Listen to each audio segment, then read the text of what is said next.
কেন্দ্রীয় মহানগরীর নেতৃবৃন্দ,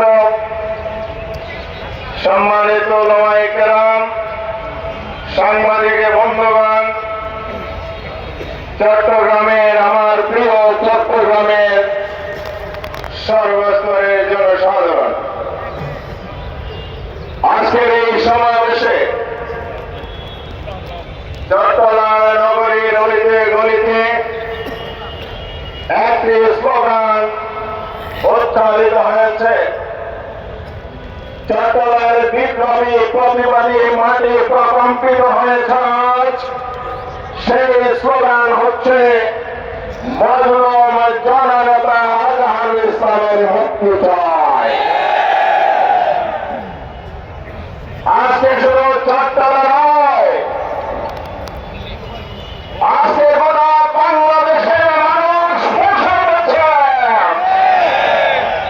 একটি দাবিতে, একটি আওয়াজ, সর্বত্র একটি কণ্ঠ উচ্ছ্বসিত হয়েছে।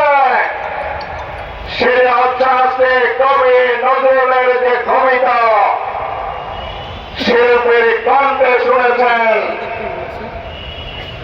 লাঠিমার ভাঙবে তারা যত সব বন্দিশালা। আমরা বন্দিশালার তালা বলতে এখন চাই না, কারণ বর্তমান সরকার এদেশের মানুষের রক্তের বিনিময়ে লাশের উপর দাঁড়িয়ে শপথ নিয়েছে। যেখানে আমাদের রক্ত ঝরেছে, অনাচার, জুলুম, নির্যাতন, অত্যাচার, কারাবরণ, ফাঁসির রশিতে আমাদের নেতৃবৃন্দকে ঝোলানো হয়েছে। তেমন একটি প্রেক্ষাপটে এই সরকার ক্ষমতা এসেছে। জনগণের আন্দোলনের ফসল সেই সরকারের কাছে যে তারা ভেঙে আমাদের নেতাকে মুক্তি করতে হবে, আবার রাজপথে আমাদের নামতে হবে, অন্য থাকুন ভাই। কারণ 5ই আগস্ট যে বিপ্লব হয়েছিল, বঙ্গভবনে সেদিন 7টি রেজলিউশন হয়েছিল, সেই মিডিয়া আমি ছিলাম। সেদিন সকল রাজনৈতিক নেতা ব্যক্তিগত বলেছে,